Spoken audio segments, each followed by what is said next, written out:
Ben ritrovati, come ogni settimana puntuali siamo insieme a voi per illustrarvi le novità che sono maturate nel corso dell'ultima settimana. Lo faremo insieme all'avvocato Pierpaolo Rodigliero, responsabile del Codacons Cosenza. Bentornato, avvocato. Bentrovati. Abbiamo già in collegamento Pasquale Nigro, Confidi Calabria. Bentornato, dottore Nigro. Trovati e buon pomeriggio a tutti. E avremo tra poco anche un altro collegamento, non lo anticipiamo perché insomma credo sia un collegamento che interessi davvero tantissime persone. Intanto volevo con il dottore Nigro sapere le novità, no? Non ci vediamo da un po' da qualche giorno, dottore Nigro, questi aiuti, no, alle imprese, insomma qualcosa si sta muovendo? Allora, per quanto riguarda i famosi contributi a fondo perduto, si sta muovendo qualcosina da ieri, sono state erogate le prime migliaia di pratiche per quanto riguarda l'Agenzia delle Entrate. La comunicazione è stata fatta ufficialmente ieri nella trasmissione di Porta a Porta da Bruno Vespa, ma stiamo parlando veramente di un aiuto esiguo, perché i contributi si aggirano intorno ad una media di 2-3 mila euro cada uno ad impresa. Eravamo quello che avevamo già paventato, che dicevamo nelle scorse puntate. La Regione ancora non ha tirato fuori la griglia delle aziende che verranno finanziate con l'altro contributo a fondo perduto e sta camminando in maniera ancora lenta, ahimè, il famoso decreto liquidità, con una grande novità che avevamo annunciato 15 giorni fa, ma che dal 19 giugno è operativa. Quindi la linea di 25, i famosi 25.000 euro, il 25% del fatturato, fino a 25.000 euro si è innalzata alla soglia di 30.000 euro in un arco temporale di 10 anni. E coloro che invece hanno la possibilità di richiedere una cifra superiore ai 30.000 euro avranno un arco temporale di restituzione fino a 30 anni. Queste sono le notizie circoscritte per quanto riguarda i finanziamenti. Come le dicevo 15 giorni fa e come dicevamo ai telespettatori, c'è una tendenza più da parte delle banche a finanziare le pratiche che superano i 30.000 euro. Paradossalmente c'è una tendenza che allunga i tempi in maniera veramente forte per quanto riguarda i finanziamenti che arrivano a questa nuova soglia che è di 30.000 euro. Il dato un po' preoccupante è stato dato proprio ieri, perché seguivo la trasmissione di Porta a Porta. Il dato preoccupante è l'innalzamento della perdita PIL, che dovrebbe essere intorno al 13%, perché c'è stato un dato rilevante, cioè le attività che hanno aperto con la speranza di avere un ritorno immediato dall'apertura dopo il lockdown si sono imbattuti in una crisi di domanda e dei consumi della gente veramente ridotti all'osso, cioè nel senso che la gente non consuma, la domanda non c'è e i commercianti e i piccoli e medi imprenditori si trovano in una condizione veramente di disagio, stanno impattando con la realtà post-Covid. Ieri per la prima volta è stata detta anche un'altra grande verità su questi fondi europei, che qualora dovessero essere utilizzati, perché sapete la disputa che c'è in questo momento tra maggioranza, tra opposizione, non riescono a trovare ancora un collante per decidere se utilizzare il MEF o gli altri strumenti, si parla di interventi che dovrebbero intervenire da giugno a dicembre 2021. Quindi capite bene che quello che ci si prospetta alle porte post-estate, qualora Dio ce la mandi buona per quanto riguarda invece la situazione sanitaria, non è del tutto rosea. Questo è il primo dato che le posso dare in questo primo intervento. Insomma, soldi alle imprese ne sono arrivati davvero pochissimi. Pochissimi. Quindi le difficoltà rimangono chiaramente, perché ancora ci sono molte imprese che non sono riuscite proprio a ripartire, proprio perché il solito problema, ne abbiamo parlato più volte, vero avvocato, manca proprio questa liquidità e quindi è difficile, no? Sì, arrivano molte telefonate perché sappiamo benissimo che soprattutto i piccoli esercenti, ma possiamo dire tutta la fetta di popolazione che non è dipendente pubblica o pensionato, quindi parliamo di autonomo e partite IVA, sono veramente allo stremo. Avevamo lanciato l'allarme già qualche settimana fa, perché chi ha un'attività commerciale, piccola o grande che sia, bisogna avere una proiezione di 5-6 mesi per rilanciarsi dopo un blocco di quasi 3 mesi dovuta alla epidemia, quindi alla crisi sanitaria. E praticamente questo non c'è stato, non ci sono stati quegli aiuti nella tempistica fruibile da chi fa impresa, da chi ha un'attività commerciale.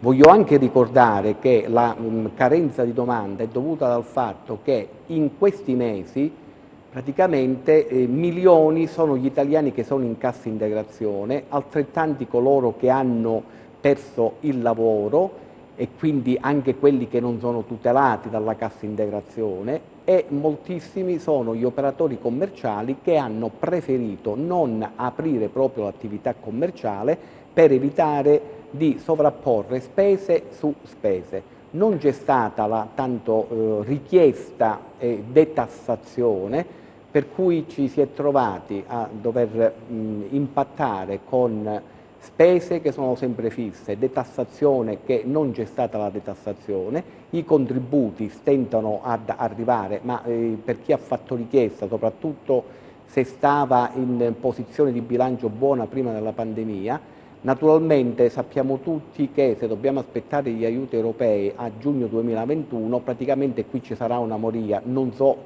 nei negozi chiusi, nei magazzini chiusi andranno a finire questi magazzini, e praticamente ovviamente non sarà un disastro dal punto di vista proprio commerciale, per cui questa Certo. la mancanza di domanda, quindi di beni e servizi, è dovuto proprio al fatto che non c'è denaro circolante, perché per le ovvie ripercussioni che si sono avute, perché praticamente chi doveva mettere in cassa integrazione non ha fiducia nel futuro, per cui fa permanere in cassa integrazione, i contributi per rilanciare le piccole e medie imprese e quindi anche i professionisti, anche le partite IVA, gli autonomi, quindi non investono nel futuro, a parte per mancanza di soldi, ma anche per mancanza proprio, non hanno più fiducia nel futuro, viste i tanti ritardi che ci sono. E da più voci, più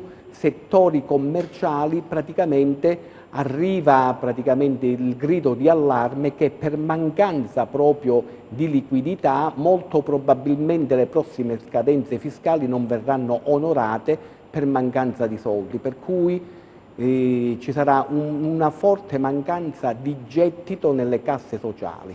Abbiamo una Statali, telefonata, scusate. sì, abbiamo una telefonata intanto. Pronto? Pronto? Salve, da dove ci chiama? Pronto, salve, io sono da Castrovillari. Benvenuta intanto, prego.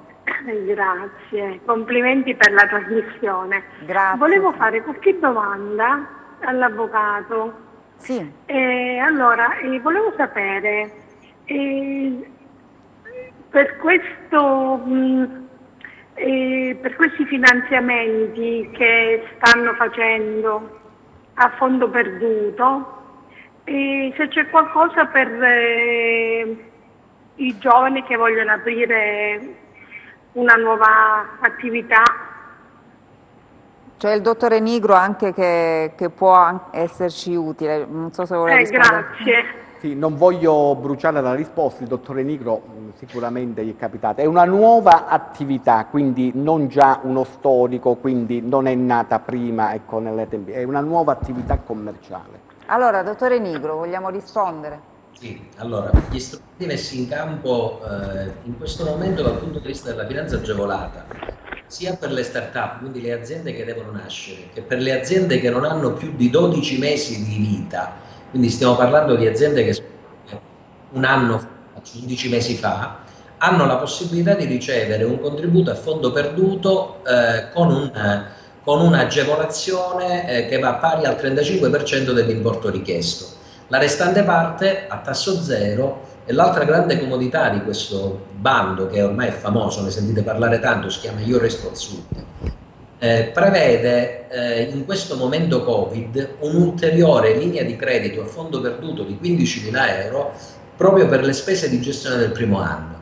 Diciamo che dal punto di vista strutturale della finanza agevolata, per chi si vuole avviare in questo momento, gli strumenti in campo, e questo è lo strumento che funziona, anche perché noi lo gestiamo da un bel po' di tempo e devo essere sincero, ha dato i suoi risultati. L'unica cosa che non si riesce a far finanziare con questi tipi di finanziamenti agevolati, proprio perché c'è una barriera all'ingresso, sono le attività di commercio puro.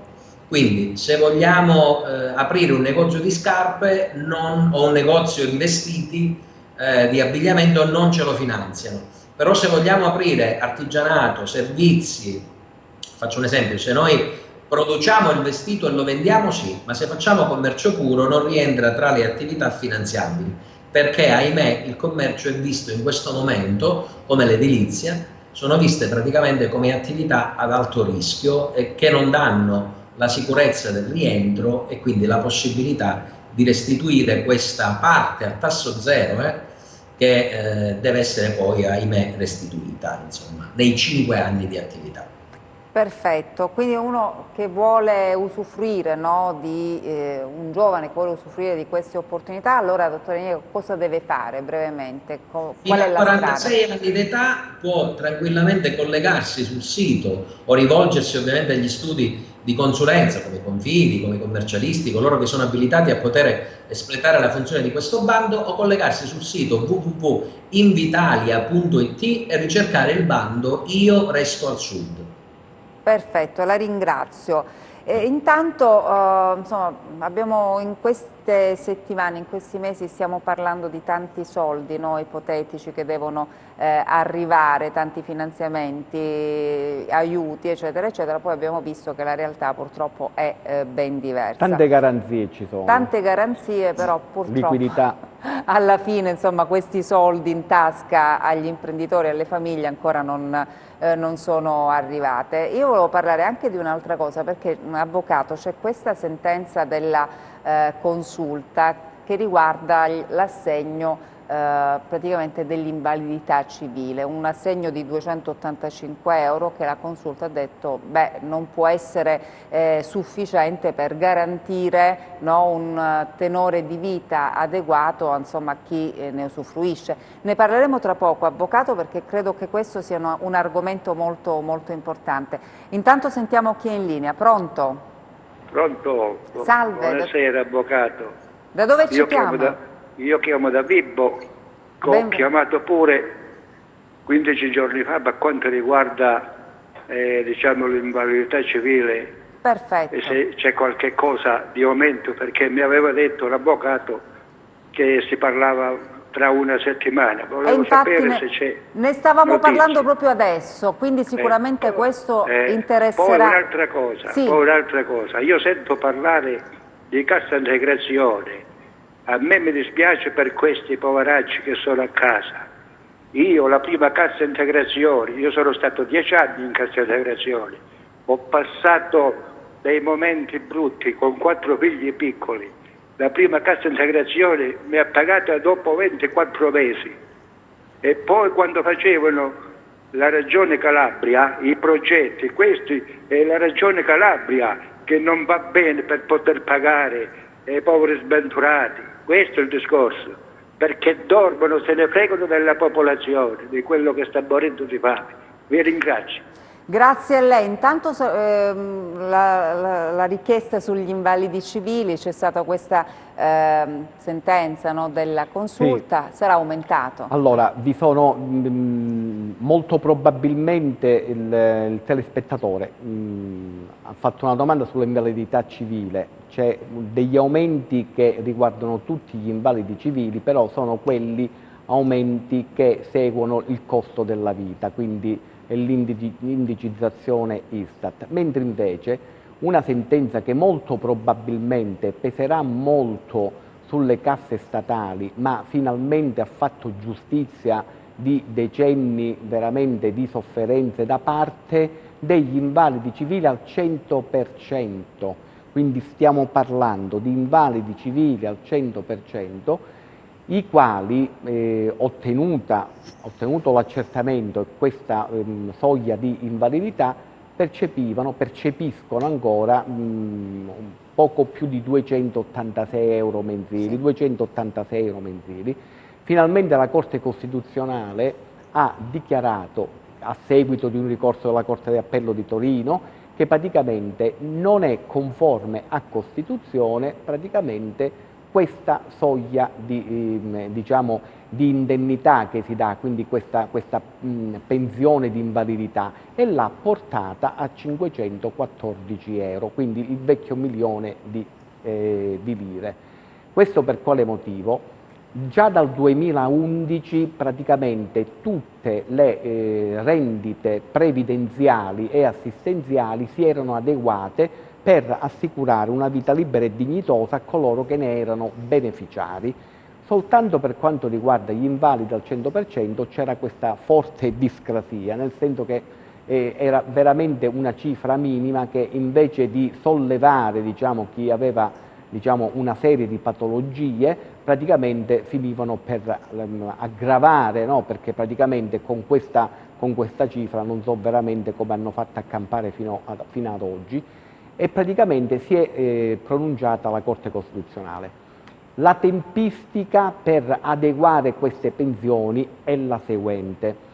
Fra una settimana, massimo 2, la Corte Costituzionale depositerà la sentenza, e nel momento che deposita la sentenza integrale, questa va direttamente pubblicata sulla Gazzetta Ufficiale. Da quel momento diventa esecutiva, e da quel momento quindi l'Istituto Previdenziale Nazionale, l'INPS, dovrà adeguarsi, e questo, se non lo fa, se non si adegua, naturalmente qui ci saranno veramente milioni di ricorsi. Avvocato, io volevo salutare intanto Luigi Elia, team manager della divisione consulenza finanziaria BNP Paribas. Grazie per essere qui con noi. Allora, noi abbiamo sempre parlato di questo rapporto conflittuale, no, con le banche. Questa richiesta di aiuto che arriva da parte degli imprenditori, i paletti, la burocrazia che insomma purtroppo spesso c'è, anche per quanto riguarda gli ultimi decreti del governo per quanto riguarda la liquidità. Abbiamo ascoltato, insomma abbiamo visto anche le difficoltà per accedere a questi aiuti, dottor Elia. Una posizione un po' scomoda oggi la sua, prego. Buonasera intanto e buonasera ai telespettatori. Sì, le banche da sempre stanno al centro di dibattito sull'utilità e sull'opportunità di fare meglio e presto alcune cose, no? C'è da dire, ma non per ovviamente fare una difesa di parte, ma perché così stanno le cose, che ovviamente il governo all'inizio di questa emergenza, come è normale che sia in una situazione straordinaria, un po' di confusione l'ha creato e un po' di lentezza c'è stata, per cui all'inizio le banche sono state anche loro stesse vittime di questa confusione, e si è tardato a partire sinceramente a dare risposte, come dicono i numeri ufficiali. Ora la situazione è un po' modificata. Si sta viaggiando a ritmi anche di 1 miliardo al giorno di erogato a livello nazionale, per cui sicuramente la situazione è modificata, le esigenze sono tante. Io personalmente ho lavorato anche durante il lockdown proprio per cercare di dare risposte ad imprenditori, a professionisti che si sono trovati un po' ovviamente in una difficoltà senza precedenti. Ed è quello che cerchiamo di fare. Il consiglio è sempre affidarsi ovviamente in primis alle banche che già conoscono le aziende e i professionisti, perché è un modo per far prima, per rivolgersi al proprio consulente di fiducia, al proprio gestore, però adesso è un meccanismo che va avanti abbastanza bene, pur con le sue rigidità originarie, perché le banche non sono state mallevate da qualsiasi rigidità. Purtroppo un minimo di screening si fa sempre, per vedere se si hanno i requisiti per l'accesso.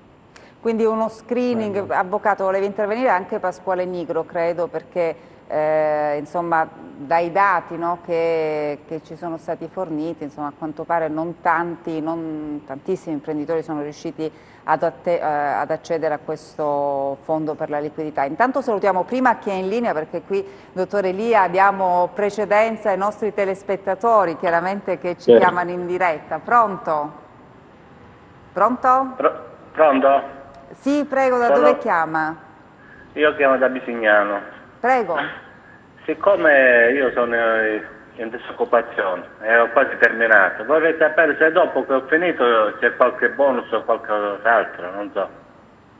Voi avete, questa è la cassa integrazione, voi siete in cassa integrazione adesso? No, disoccupazione. Quindi siete in disoccupazione. Adesso sì. L'ammortizzatore sociale, naturalmente ci sono, a secondo del contratto collettivo di lavoro che avete, anche dopo che finisce il periodo di cassa integrazione, con accordo fra la sigla, fra i rappresentanti e il datore di lavoro, accedete anche a delle forme, si allunghi in pratica perché accedete anche a delle forme di sostegno che praticamente vanno in deroga all'ordinario che avete. Dopodiché praticamente finiscono naturalmente questo ammortizzatore sociale, finisce e naturalmente poi avrete tutti i bonus e le sovvenzioni che il vostro reddito ISEE e quindi il vostro reddito corrente vi consentirà. Ovviamente se viene azzerato il vostro reddito alla fine di questo periodo, naturalmente dal classico reddito di cittadinanza e con gli altri bonus collegati, per cui abbassandosi il reddito avrete naturalmente l'esenzione per quanto riguarda tutti gli accertamenti diagnostici sanitari e quant'altro, i bonus che ci sono, bonus gas, luce, però la cosa più importante, l'aiuto al reddito attualmente è soltanto il reddito di cittadinanza, dopo che naturalmente cessa anche l'ammortizzatore sociale di cui voi state godendo. Va bene. Purtroppo la situazione è questa, purtroppo.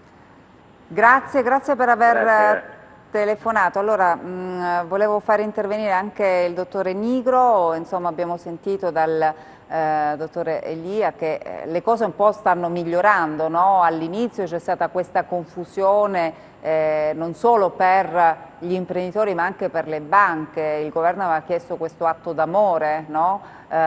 Questa garanzia che dava il governo, però le cose sono andate diversamente, però diceva Luigi Elia che adesso le cose sono cambiate, sono migliorate. Dottore Sicuramente la procedura è diventata più celere, però diceva il dottore Elia che è la cosa della quale abbiamo parlato all'inizio, no? del decreto liquidità, il lancio di uno slogan che dice che l'accesso al credito in 72 ore senza nessun tipo di controllo può portare al frutto dell'erogazione del finanziamento. Oggi stesso, come diceva giustamente il dottor Elia che parlava di screening, io parlo di pregiudizievoli. Il problema più grande è che ovviamente abbiamo fatto notare più di una volta è che il tessuto delle imprese, delle PMI, specialmente nel nostro territorio, è sicuramente un tessuto fatto di aziende che hanno delle pregiudizievoli, se non piccole segnalazioni, in alcuni casi anche più grandi. Quindi la banca comunque deve fare un iter valutativo. Forse lo slogan è stato più promozionale che non incisivo. L'atto d'amore che è stato chiesto alle banche alla fine è stato raccolto, ma non dimentichiamo mai che le banche sono delle aziende private. Alla fine devono fare quadrare anche i loro conti e il loro budget, quindi è giusto anche che si faccia una valutazione di merito. È vero che è diventata più snella, Un'altra cosa importante che diceva il dottor Elia è: rivolgetevi alle vostre banche. Noi abbiamo denunciato all'inizio, non è il caso della banca rappresentata in questo momento, abbiamo denunciato l'unica difformità che noi trovavamo all'inizio era quella che le banche utilizzassero questo strumento per chiudere delle posizioni esistenti in essere, i famosi fidi, e davano la differenza. Però devo essere sincero, dopo, non dico la nostra denuncia, ma la denuncia di quasi tutto, anche l'ABI è intervenuto, devo essere sincero, questa cosa non si è verificata più. Come le dicevo nel primo intervento, è vero, c'è una maggiore celerità, c'è un maggiore interesse verso il portare a compimento le pratiche, ma sicuramente non parliamo, e quindi diciamo la verità, ma lo diceva anche il dottor Elia, non parliamo di 72 ore, parliamo di un arco temporale che non è mai meno di 30 giorni.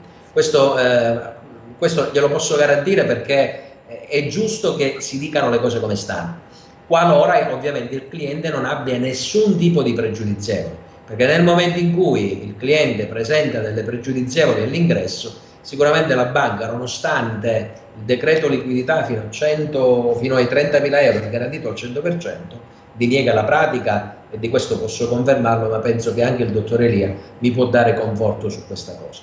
Allora, ce lo spiegherà tra poco, perché devo dare la linea alla regia e quindi poi vedremo se davvero ci sono più aziende con pregiudizievoli oppure più aziende che sono riuscite, no, a ottenere questi aiuti. Ne parleremo tra poco.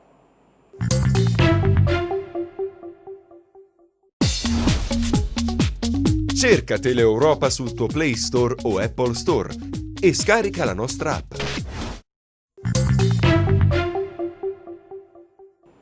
Eccoci di nuovo in studio. Allora, subito vorrei far intervenire e rispondere Luigi Elia, che lo ricordiamo il team manager della divisione consulenza finanziaria BNI BNP Paribas. Insomma, prima di andare in pubblicità, il dottore Nigro, rappresentante di Confidi Calabria, chiedeva insomma se ci sono più clienti, no, delle banche che hanno delle piccole pendenze che purtroppo poi alla fine fanno risultare difficile, se non impossibile, ottenere quel finanziamento promesso, e poi anche sui tempi, perché i tempi arrivano anche fino a 30 giorni. So che c'è una telefonata, però vorrei far prima rispondere il dottor Elia, così poi ascoltiamo chi è in linea.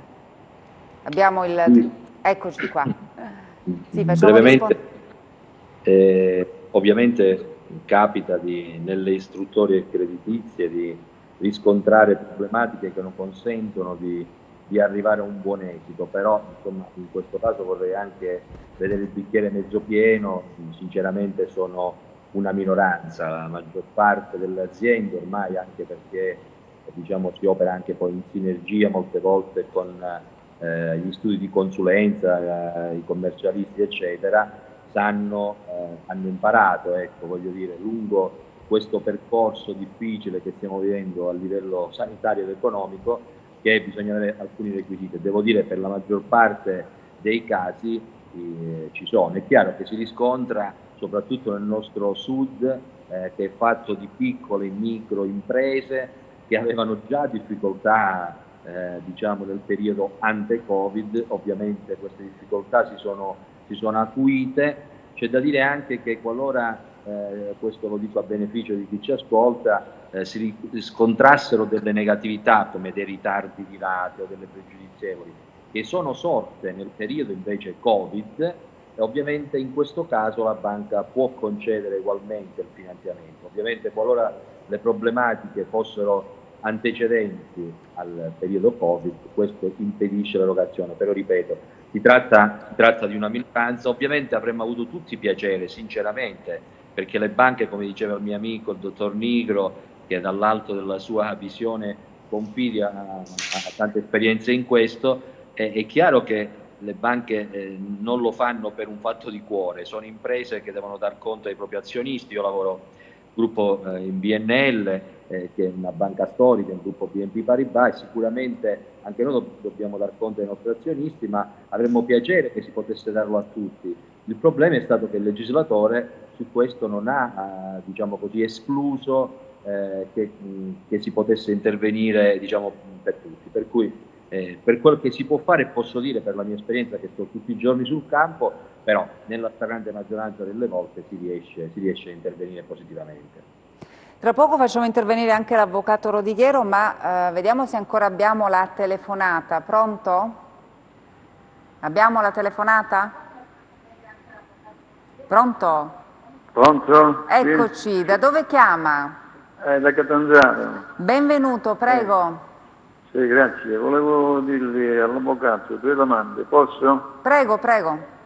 Allora, una per quanto riguarda il reddito di cittadinanza e l'altra per quanto riguarda la carta acquisti. Che reddito deve avere uno, diciamo, per rientrare in queste diciamo, categorie qua? Allora, per accedere come nucleo familiare al reddito di cittadinanza sono 9.000 e rotti euro con valore mobiliare non superiore a 6.000 euro. Comunque questo vi esce praticamente vi fate un ISE, soprattutto ISE corrente, dove ci sono questi dati formali per poter accedere al reddito di cittadinanza. Per quanto invece voi mi chiedevate la carta acquisti. La carta acquisti naturalmente lì la avete se i parametri sono di reddito uguali a quelli che dovete avere per ottenere il reddito di cittadinanza. Vi sto dicendo che ambedue le misure, perché non stiamo parlando di social card che hanno lo stesso, sono finalizzate alle stesse cose, cioè per le esigenze alimentari. La carta acquisti, praticamente lo spiegamo ai telespettatori, non sono dei soldi che praticamente vi vengono dati, è praticamente una forte scontistica che voi avete su negozi convenzionati e che accedete con questa carta acquisti. Mentre pari funzione, però ci vogliono requisiti di età e di reddito per accedere alla cosiddetta social card, che praticamente sarebbe una carta ricaricabile ogni 2 mesi che vi serve per andarla a spendere per generi alimentari presso i negozi convenzionati. La carta acquisti invece ha come obiettivo e come risultato praticamente una forte scontistica sempre sugli esercenti che sono convenzionati. Questa è la sostanziale differenza. Però allora, sono tutte e due finalizzate, diciamo, ad agevolare, diciamo, l'acquisizione di generi di prima necessità. Allora, abbiamo un po' di domande che ci sono arrivate sul nostro numero, poi so che avvocato che lei voleva parlare con il dottore Elia. Intanto per il dottore Nigro c'è sempre la signora di prima che chiamava da Castrovillari che ci scrive: non ho capito da che età si può accedere al finanziamento a fondo perduto, e poi dice il figlio vorrebbe aprire un salone di parrucchiere, quindi rientra? Allora, il salone di parrucchiere rientra tranquillamente perché è servizio alle persone e i parametri età sono dai 18 ai 46 anni, meglio, i 46 anni non devono essere compiuti. Perfetto, così abbiamo concluso la risposta alla signora di prima. Poi c'è un altro nostro telespettatore che dice che prende 650 euro mensili e chiede se può prendere il reddito di cittadinanza. Lo può prendere il reddito di cittadinanza se c'ha gli altri parametri, nel senso che l'ISE sicuramente deve andare a vedere i 650 euro è diciamo un reddito che prende mensilmente, bisogna vedere che reddito esce, sì, perché se ha 2 immobili, 3 immobili, un immobile di pregio, praticamente mi sfora come ISE e praticamente non accede. Quindi bisogna vedere sempre noi diciamo, certo, il calcolo del reddito ISE è fondamentale per tutto, quindi è come, bisogna averlo come la carta d'identità. Depositi no? e quant'altro, autovetture, motociclette, eccetera, eccetera, bisogna vedere, quello concorre all'ISE, per cui se splafona naturalmente non rientra. Chiaro. Salutiamo chi è in linea, pronto? Pronto, buonasera, complimenti, grazie che ci ascoltate per i nostri problemi. Da dove ci chiama? Io mi seguo sempre. Allora, avvocato, volevo chiederle, sentivo prima parlare per queste pensioni di invalidità che la Corte insomma, ha stabilito che non si può vivere e così. Vorrei sapere, e poi ve la voglio sentire, chiudo, le faccio solo questa domanda. Vorrei sapere, una persona che ha compiuto già i 65 anni di età a novembre dell'anno scorso e praticamente prende il reddito di cittadinanza, se ha diritto, perché non ha il 100% ma ha il 75%. Però non è in grado di lavorare lo stesso perché non sta bene, quella avrebbe dovuto avere il 100%, solo che già 8-9 anni fa gliel'hanno dato il 75% e lui si è stancato di fare domande perché non glielo davano, doveva fare l'accompagno, questo non glielo davano, allora si è stancato. Vorrei sapere se ha diritto a questo aumento, se ci sarà, se non ci sono intoppi, visto che ha compiuto anche 65 anni l'anno scorso. Uomo? Sì, uomo, sì. Perfetto. Allora, per quanto riguarda, si trasformerà questa piccolissima pensione, perché la Corte Costituzionale parla soltanto del 100% di invalidità e qui il principio però qual era? Che tutte questo tipo di prestazioni previdenziali e assistenziali non possono andare al di sotto di un minimo, fra virgolette, vitale, che ha stabilito in 514 euro.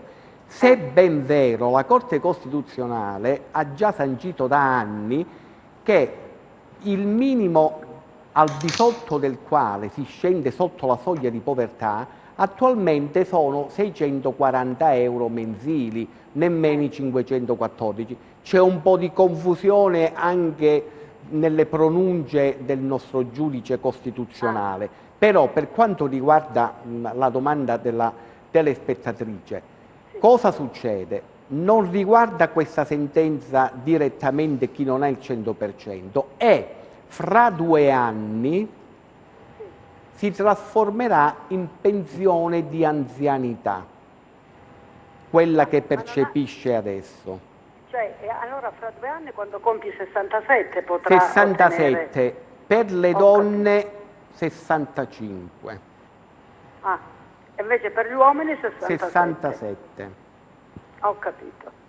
Quindi questo, purtroppo questo è. Potevano aumentargliela qualche cosina. Allora, il problema è questo, se ha il 75, se il signore non è in grado di compiere gli atti quotidiani della vita, quindi ha un aggravamento rispetto all'accertamento del 75% di invalidità già riconosciuto, le conviene tramite il medico curante, che sapete com'è la procedura, e praticamente attiverà per rivisitare con aggravamento presso la commissione di prima istanza dell'INPS. Infatti io lo sapevo questo che mi sta dicendo lei, però visto questo che stava parlando oggi, pensavo che magari li aumentavano anche a questi che non hanno il 100%, ecco, perché è la stessa. Sì, purtroppo, è la stessa, perché finora hanno preso uguale sia quelli del 100% che del 75%. Purtroppo, esatto, e purtroppo riguarda solamente il 100%. Poi in Italia la povertà, mentre la ricchezza ha un solo colore, in Italia la povertà ha tanti colori e siamo abituati a risolvere un colore ogni 20 anni, per cui ogni 20 anni, dobbiamo essere sempre coraggiosi.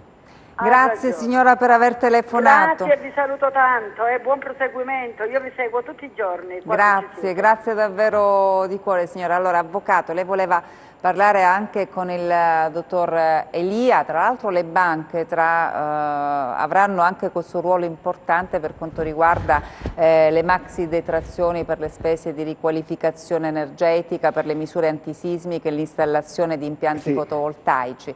Insomma, il bonus, diciamo, delle ristrutturazioni, ecco, però devono rientrare questi rientrano. Io volevo una domanda, una piccola considerazione, se no sembra che ci vogliamo tutti quanti bene, non è vero, perché siamo portatori di interessi i più vari. E purtroppo in Italia l'unico intermediario fra lo Stato e il cittadino per quanto riguarda la finanza è il sistema bancario, e per fortuna che è così, perché sappiamo benissimo che laddove manca lo Stato e laddove manca la possibilità di accedere al credito c'è lo Stato parallelo, che sappiamo benissimo che in 10 minuti senza istruttoria eroga denaro per le persone che in quel momento, vistesi sconfitte da qualunque possibilità di accesso per le vie legali. Purtroppo sappiamo che soprattutto nel meridione il trauma dell'usura è questo. Noi abbiamo sempre detto, e in questo periodo di pandemia ce ne siamo accorti, che in Italia si muore per 3 motivi: per mala amministrazione, per mala sanità e per usura bancaria. Usura bancaria non soltanto per quanto riguarda gli interessi, ma anche usura nelle procedure.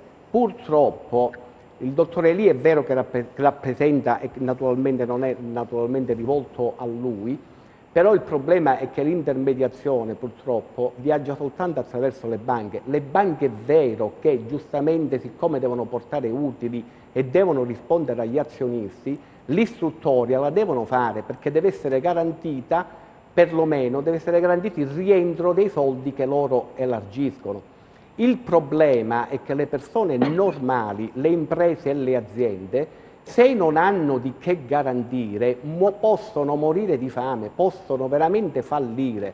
E noi sappiamo, sia per quanto riguarda le imprese che sono patrimonializzate, sia le persone fisiche, in questi anni osserviamo che le società immobiliari collegate alla banca stanno facendo capitalizzazioni di miliardi di euro, perché sappiamo che ormai con la spinta delle lobby bancarie spinge nelle esecuzioni immobiliari, e sappiamo quanta gente si è trovato veramente in mezzo alla strada. Per cui è vero che la banca ha delle logiche, però ce lo dobbiamo dire chiaramente, perché a noi arrivano dal tessuto sociale, imprenditoriale, oltre che personale, persone normali come siamo noi, allarme perché non riescono ad avere 1.000 euro di prestito, cioè ad aprire un conto corrente. Non è vero che una brava persona va in banca e se lo apre, queste sono solamente delle favole. Chi ha un'attività e se la vuole aprire, cioè se lo sogna che ha un libretto di assegni o una carta di credito, ma veramente se lo sogna. Poi ci sono delle isole felici, no, che fanno notizia, però noi viaggiamo sulla quotidianità. Il sistema che c'è qua, il substrato economico, è in sofferenza perché non riesce ad avere spostato una rata. Cioè la situazione tragica delle banche, come operano, benché facciano esattamente quello che lo statuto gli impone legittimamente, c'è una discrasia fra l'aspettativa che ha il privato, l'azienda, e quello che materialmente la banca può dare. Però ce lo dobbiamo dire proprio francamente, cioè in Italia se non hai garanzie, cioè tu al sistema bancario non accedi. Facciamo rispondere il dottor Elia, poi abbiamo tante telefonate e anche tanti messaggi che ci stanno arrivando anche per le banche, anche per il dottor Elia sta arrivando qualche messaggio. Prego, dottor Elia. Sì, non voglio contraddire l'avvocato, parlerà sicuramente per esperienze avute. Dico soltanto che la tua visione, per quel che mi concerne, è un po' datata. Le banche sono già tanti anni che si basano sempre meno sulle garanzie cosiddette patrimoniali di immobili, eccetera, proprio perché le aste dei tribunali sono piene di immobili, per cui la banca, devo dire sinceramente, guarda più ai progetti, guarda più al profilo reddituale, alle persone che propongono e che stanno dietro le aziende, più che agli immobili. Ripeto, in questi ultimi anni avviene soprattutto questo, si guarda ai flussi, si guarda a tante cose. Sinceramente non vedo questa... ripeto, poi è chiaro che ogni caso a sé. Io le posso dire dal mio punto di vista che noi lavoriamo una quantità immensa di pratiche, il credito si eroga assolutamente senza problemi, e fino al momento del Covid si stava assistendo anche a una fase di moderata espansione che ci aveva fatto anche, diciamo, propendere per allargamenti anche eccezionali e straordinari. Ovviamente questo periodo ci vede tutti concentrati nel cercare di dare liquidità attraverso questi strumenti che il governo, seppur, come dicevo, in maniera confusa, secondo me che anche incompleta, perché io sono d'accordo quando si dice che si dovrebbe dare la possibilità a tutti di prendere in questo momento finanza, di prendere credito, per evitare che si vada in quelle maglie di usura, che non è sicuramente l'usura bancaria, ma è l'usura che va usura perseguita come procedura, ecco. dagli organi di polizia, eccetera. Per quanto ci riguarda, ripeto, l'istruttoria creditizia, per esempio, per tornare al tema dei decreti, poi quest'ultimo decreto convertito nella legge 5 giugno 2020, devo dire che adesso è molto fruibile, non si fa istruttoria nel senso tradizionale di capire se il business regge, se c'è stato un utile, una perdita, se non ci sono negatività gravi come pregiudizievoli e quindi ipoteche legali, piuttosto che status di sofferenti iscritti in centrale rischi della Banca d'Italia, si eroga tranquillamente, magari in alcuni casi si impiegano anche i 30 giorni che diceva il dottor Nicola, altre volte se ne impiegano 15, ma sicuramente in un lasso di tempo, diciamo, che anche è compatibile adesso con lo sforzo lavorativo che fanno anche gli istituti di credito rispetto alle domande che gli pervengono, ma si eroga il tempo, quindi da questo punto di vista rassicuro tutti. Poi faccio solo un inciso, perché io ripeto sempre che l'economia è circolare, non può essere solo la banca, solo l'avvocato, solo il commercialista, bisognerebbe operare in sinergia. Io invito anche i clienti a usare di più i professionisti, perché secondo me presentarsi anche in un certo modo agli istituti di credito alcune volte determina la differenza fra un accoglimento e un diniego, molto spesso proprio perché il nostro tessuto imprenditoriale fatto di microimprese ci si presenta in maniera inadeguata. Allora si ha un consulente, un gestore che se ne occupa in maniera coscienziosa, oppure molte volte si rischia il diniego. Quindi il mio invito è di fare squadra tutti quanti, ognuno fa il suo ruolo, e secondo me così se ne esce. Una telefonata intanto, pronto? Pronto? Salve, da dove ci chiama? Signora, finalmente facciamo questa telefonata usurante, logicamente, per non fare un po' di ironia. Allora, il problema è questo, che un giovane di 7-8 anni che ha problemi neuromotori e psichici ha ottenuto l'indennità di accompagnamento. Sì. Arrivato a 18 anni, allo stesso soggetto è stata attribuita l'invalidità, la pensione di invalidità, i 200 quindi indennità di accompagnamento più pensione di invalidità. Alla luce di quello che lei diceva egregiamente, avvocato, ecco, questa pensione, che allo stato attuale mi sembra ammonti a 286 e qualcosa. Anche questa rientrerà tra quelle decisioni della Cassazione? Sì, purtroppo il soggetto dai 18 ai 60 anni, perché chi ha il 100% poi a 60 anni cessa perché poi c'è la pensione, altro tipo di pensione, percepirà... No, questo c'è pure l'indennità di accompagnamento. Non c'entra, stiamo parlando 100% di invalidità. Sì. Il soggetto avrà l'articolo 3,3 sicuramente per avere l'indennità d'accompagnamento. Stiamo parlando della pensione, verrà aumentata e poi anno per anno verrà adeguata secondo i canoni Istat, quindi l'incremento. Quindi rientra perfettamente. Quindi lo Stato... Stato... voglio ricordare che non è retroattiva. Ecco, beh, sottolineiamolo. Mentre sì, non è retroattiva, perché praticamente sì. Ecco, quando c'è qualche balzello, qualcosa che è in discussione, per noi è retroattivo. Questa invece è una provvidenza che migliora le condizioni delle persone, non è retroattivo. Questo era un inciso critico, ma va bene così.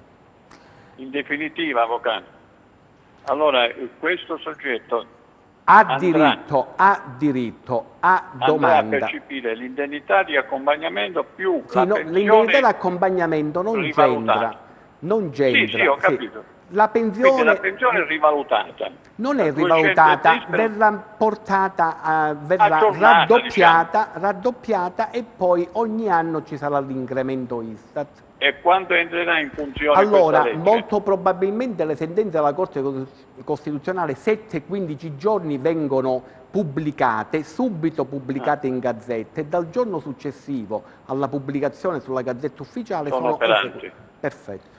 Noi comunque ne daremo notizia. Subito, ovviamente. Come nostra abitudine. Ma quindi... da parte del soggetto interessato ci dovrà bisogna essere vedere che cosa fa, diciamo, il governo, perché se non lo dovesse fare, dal giorno successivo alla pubblicazione alla Gazzetta Ufficiale ci saranno milioni di ricorsi.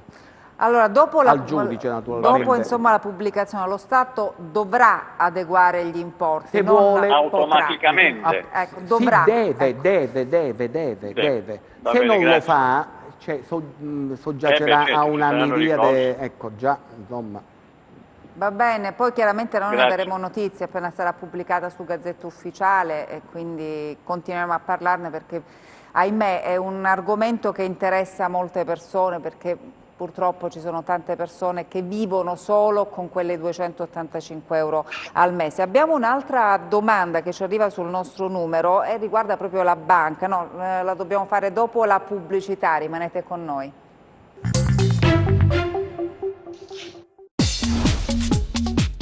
Cerca Teleeuropa sul tuo Play Store o Apple Store e scarica la nostra app.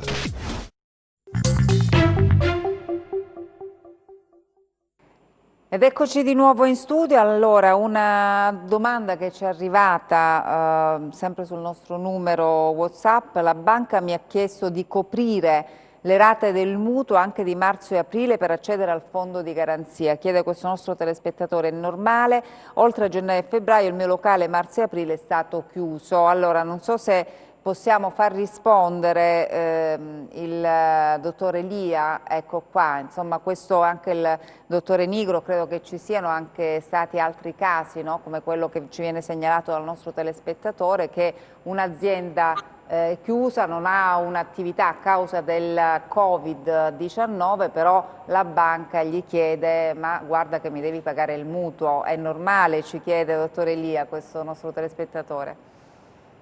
No, non è, ma la finalità è diversa, lo spirito della legge è di fornire liquidità per il supporto del capitale circolante e per le altre esigenze straordinarie di questo periodo, non certo per pagare i mutui pregressi, quindi ovviamente nel sistema bancario ci sono comportamenti differenti e quindi da questo punto di vista mi sento di dissentire dal comportamento di questo istituto.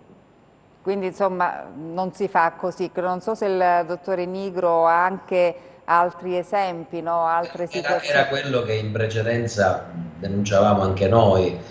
Ovviamente io, avendo il polso del garante delle piccole e medie imprese, ecco, telefonate del genere ne arrivano quotidianamente. Denunciammo all'inizio del decreto proprio il fatto di questa irregolarità. Non esiste, cioè, lo ha confermato anche l'istituto bancario in questo momento. È un discorso di comportamento ad personam a questo punto, quindi l'istituto che fa una cosa del genere se ne assume le responsabilità, perché la legge è molto chiara: non si possono chiudere finanziamenti pregressi o in questo caso rate di mutuo con il decreto di liquidità. Io rifaccio giusto un appunto per chiarire un po' la situazione. Non è una colpa alle banche, ripeto, non è una colpa alle banche. Io do la colpa in questo caso al legislatore, cioè a colui che ha emesso questo strumento, fornendo delle informazioni ovviamente difformi all'inizio e tra l'altro non erogando liquidità diretta, lo abbiamo detto tantissime volte, come invece è successo negli altri stati. Il dottore Lia e l'avvocato Righiero parlano di un momento straordinario. Gli altri stati sono intervenuti direttamente, bonificando direttamente sui conti correnti del cliente. Ecco, questo poteva essere una soluzione immediata, e poi dare alle banche la possibilità di poter valutare delle operazioni affini a quella fondamentale. Invece alle banche è stato dato il potere assoluto nel discernere se o non finanziare, quando sappiamo, e abbiamo già reclamato più di una volta, che il decreto liquidità non abroga assolutamente la regolamentazione di Basilea e quindi automaticamente gli istituti bancari e gli intermediari sono obbligati a dover verificare. È vero, è anche sì vero, che con l'ultima modifica del decreto che citava prima il dottore Lia si è snellito il procedimento, e quindi io ovviamente dico i dati che ho in possesso, dai 45 giorni siamo andati ai 30, però è anche vero che in alcuni casi si eroga in 15 giorni, però ci sono voluti quasi 3 mesi, nei quali ovviamente le aziende in 3 mesi tra lockdown e domanda che non c'è, perché l'altro grande problema, lo dicevamo all'inizio, è la mancanza della domanda, si sono trovati veramente in grandissime difficoltà. Era giusto per puntualizzare, non è adesso picchiare sulle banche, no? Andare contro le banche, perché assolutamente non è l'intento. No, però assolutamente no, stiamo parlando del sistema, però un punto fisso è questo: chi era bancabile prima del Covid è bancabile adesso, punto. Però diciamolo agli italiani, che gli italiani si pensano, no?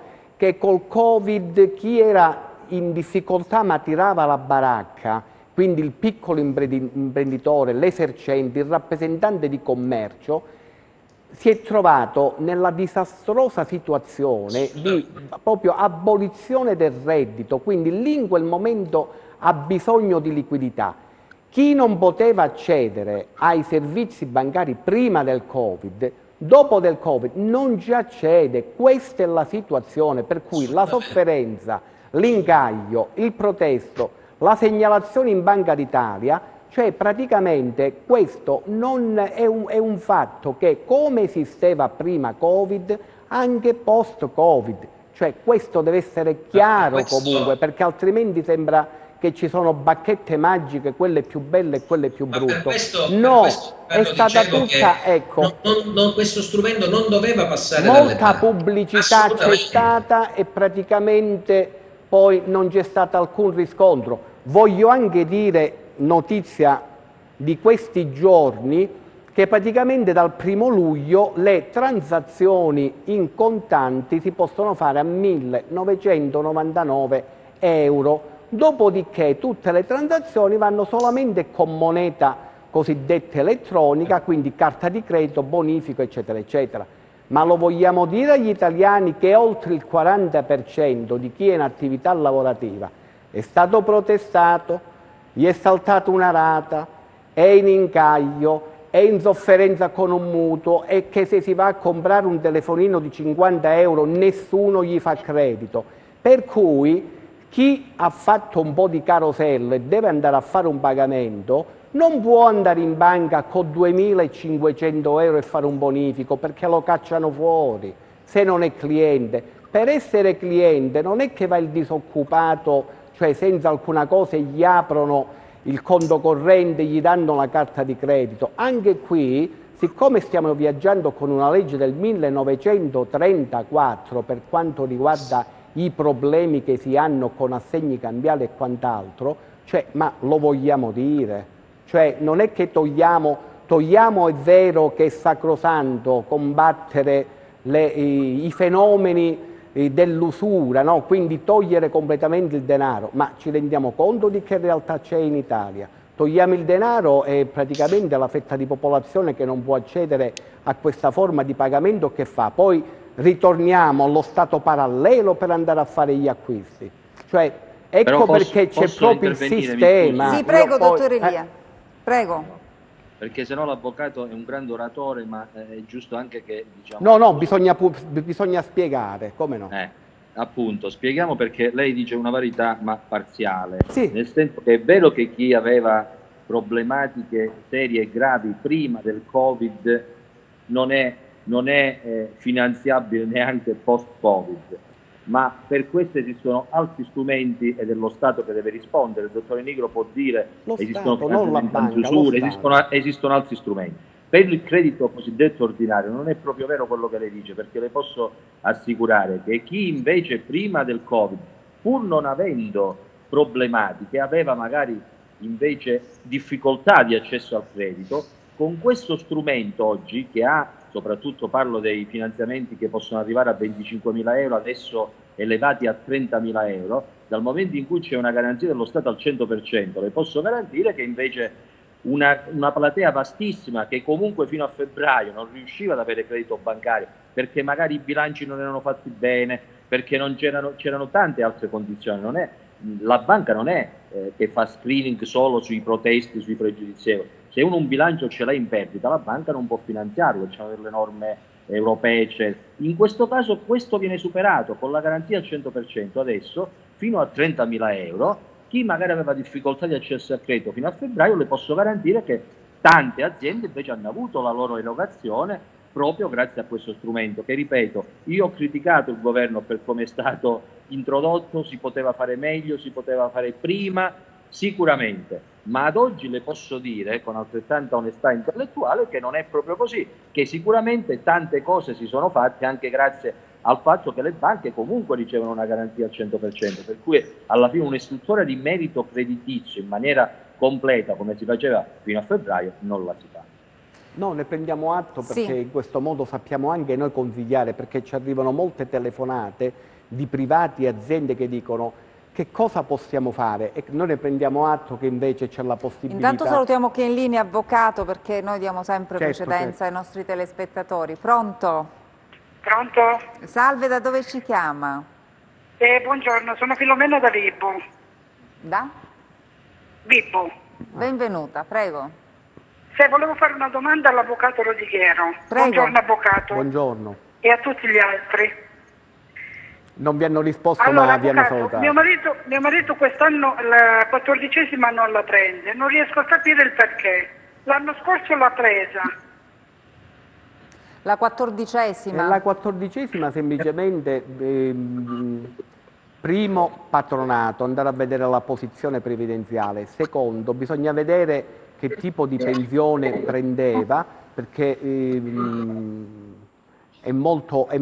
è anomalo, irregolare naturalmente, perché non è che vi fanno un regalo o meno. In particolari momenti, e non so se questo è l'anno scorso, c'è stato una tantum, un'elargizione da parte del governo centrale per quanto riguardava la cosiddetta 13ª, che è stata fatta, cioè una mensilità in più che è stata fatta per dare un impulso praticamente all'economia. Ora, fermo restando questa ipotesi che non so se rientra anche vostro marito, molto semplicemente il numero di pensione che prende, patronato, si collegano alla piattaforma INPS e vi sanno dire esattamente la genesi di questa mancanza di una mensilità che avete riscontrato. Molto semplicemente, senza andare, perché non c'è una risposta univoca, diciamo, a questo. Ecco, quindi vi consiglio di fare questo. Siccome lui prende 634 euro di pensione, l'ISE non arriva a 6.000 euro, come mai questa... Non c'entra quanto ha di ISE sul fatto della 13ª mensilità, mentre prima c'è la mancanza di una mensilità, non c'entra il reddito. Sarebbe che ha dato qualche mensilità in più? Allora, le 12 mensilità, allora, ci sono alcune tipologie che prendono 13 mensilità. Vi ripeto, l'anno scorso, se non vado errato, il governo centrale ha erogato per alcune tipologie di prestazioni previdenziali, pensionistiche in questo caso, una mensilità in più per consentire di aumentare e quindi i consumi. E quindi per questo motivo non vorrei che fosse questa l'evenienza per cui voi vi siete trovato 13 mensilità e adesso diciamo 12, però dovete controllare presso un patronato con la posizione previdenziale. È talmente vasta la tipologia che praticamente vi ripeto, non c'è una norma generale e univoca per la domanda che avete fatto. Grazie allora, arrivederci. Grazie a lei signora.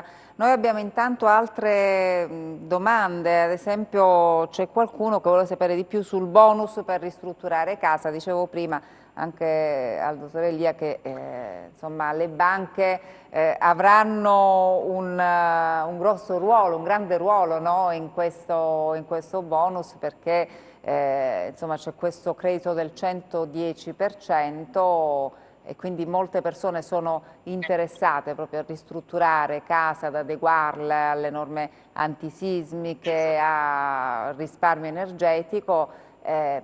molti sperano e pensano di non dover sborsare neanche un euro per fare questi interventi. Non so se è così. Non so se il dottor Elia vuole rispondere, non è proprio così, perché il 19 maggio dovevano essere pubblicate le linee guida definitive da parte dell'Agenzia delle Entrate, così non è stato. Ecco. Per cui anche in questo caso, benché molte aziende, molte società si stanno attrezzando per preparare l'organizzazione, perché sappiamo che questa possibilità ha un arco temporale limitato, per cui la domanda che già sta arrivando, andarla a soddisfare, presuppone che già un'organizzazione sia messa in piedi. Ancora non abbiamo le linee guida.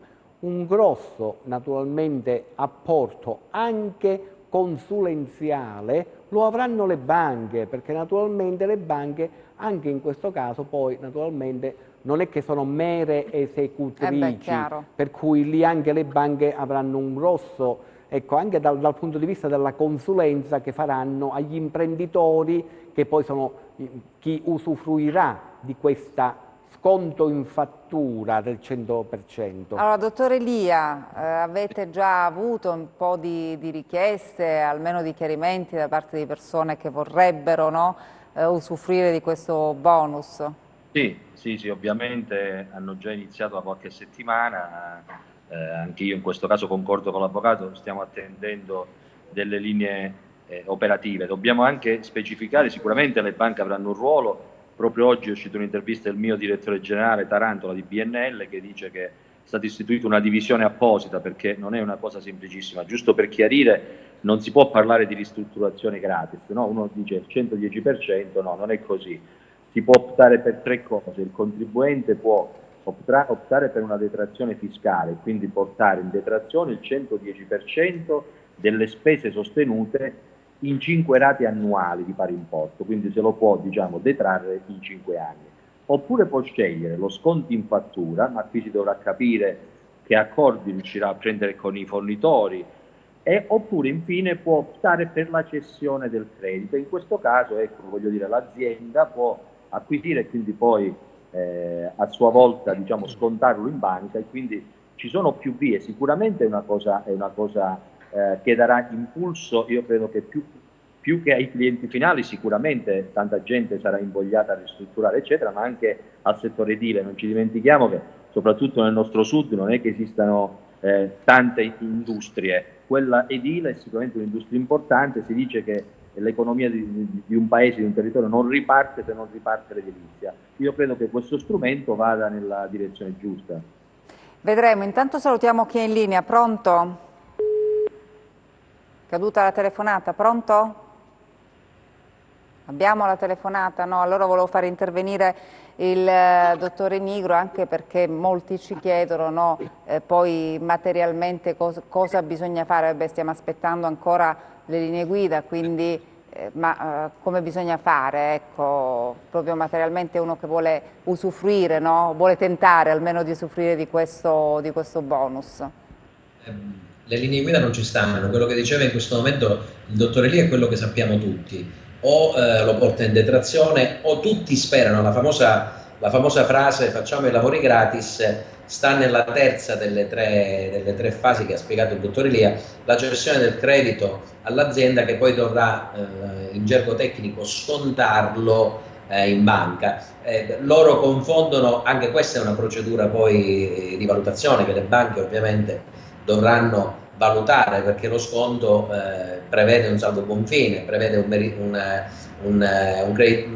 l'analisi del credito, e quindi da quel punto di vista, ecco, sfatiamo il mito, e sono d'accordissimo sia con l'avvocato Lodighero che con il dottore Elia, che i lavori, insomma, ecco la famosa frase, i lavori sono gratis. Certo, appena usciranno le linee attuative daremo delle informazioni più esaustive, però le stesse informazioni che ha dettato prima il dottore Elia sono le uniche che sono a nostra conoscenza, non ce ne sono altre. Ecco, su questo slogan che parte prima e l'attuativo si verifica dopo circa 40-50 giorni, crea questo momento di confusione intorno alle persone che vedono lo slogan come l'operazione risolutiva. Ecco, ora sulla bocca di tutti facciamo facciamo i lavori gratis.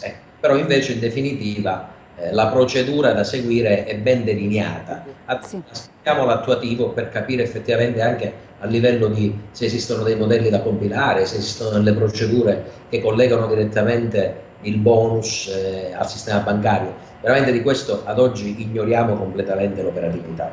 Sì, ci riserviamo poi nelle prossime trasmissioni praticamente di spiegare bene che il committente, se tutto il ciclo che va dall'appalto dei lavori al materiale, cioè al pagamento della ditta esecutrice, se qualche cosa va male, il responsabile è sempre il proprietario degli immobili o il condominio. Questo lo dobbiamo spiegare, perché qua, come al solito con queste norme che stanno uscendo, lo dobbiamo andare a spiegare.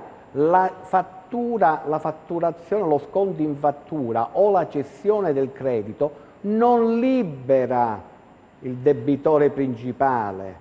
Quindi questo poi lo andiamo a spiegare bene, per cui poi anche nella contrattualistica, perché non vorremmo che le solite cose, poi ci sono delle brutte sorprese per coloro che, ecco, ancora danno in appalto. Non ci sono le linee guida, insomma, è stato annunciato. Sto dicendo che però questo non è stato molte persone già si erano ristrutturate però casa. Non è stato reclamizzato, è stato reclamizzato lavori gratis, no? Responsabilità gratis di chi usufruisce, questo, e non lavori gratis, perché altrimenti poi le cose molto semplici fanno, ecco, perdere un poco di attenzione. Quindi insomma vedremo che cosa accadrà quando certo. Arriveranno finalmente queste linee guida. Intanto salutiamo chi è in linea. Pronto? Buonasera, sono Francesca da Stefanacomi. Benvenuta, prego. Ascoltate, volevo fare una domanda all'avvocato Rodighiero. Prego. Allora, c'è mio papà si deve operare alle ginocchia, deve fare le protesi, però c'ha già l'accompagno, devo fare qualche domanda, qualcosa? Assolutamente no. Ha già l'indennità? Assolutamente no. Per fortuna non si può aggravare, perché se ha l'indennità d'accompagnamento già c'ha il 100% di invalidità, e articolo 3,3, quindi handicap, quindi stato di handicap, quindi assolutamente no. Non dovete fare assolutamente nulla.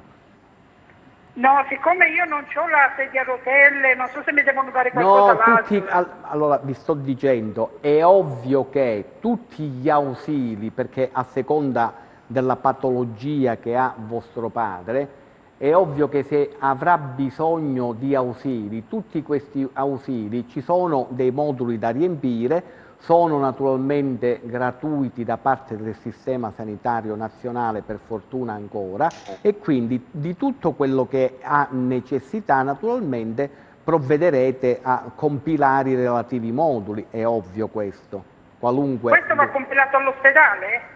Sì, però forse è meglio che lo fate prima, che già vi recate presso la vostra ASP di competenza e incominciate con la modulistica, perché altrimenti, se c'è poi molto tempo fra l'intervento e poi la materiale acquisizione di questi ausili, magari vostro padre si trova in difficoltà, per cui vi consiglio più di andare a vedere la vostra ASP, diciamo, che modalità c'ha di richiesta e che tempistica poi materialmente per avere i documenti che vuole allegata, per cui vi consiglio più di andare a vedere prima dell'operazione. Va bene signora? Grazie allora, arrivederci. Grazie a lei, noi siamo in chiusura, allora non mi rimane altro che salutare i nostri ospiti Luigi e Elia, grazie per essere stato... Grazie per essere stato qui con noi, per i chiarimenti che ci ha fornito. Grazie come sempre, buon lavoro. Grazie a Pasquale Nigro. Allora anche con Pasquale Nigro magari torneremo a collegarci anche nelle prossime settimane, perché sembra ormai una fiction a puntate, no? Questa della ripartenza, vedremo un po' che cosa accadrà nei prossimi giorni, speriamo sempre di dare delle buone notizie. Grazie a Pasquale Nigro e come sempre grazie al nostro avvocato Pierpaolo Rodighiero. Ci vediamo prossima settimana, arrivederci.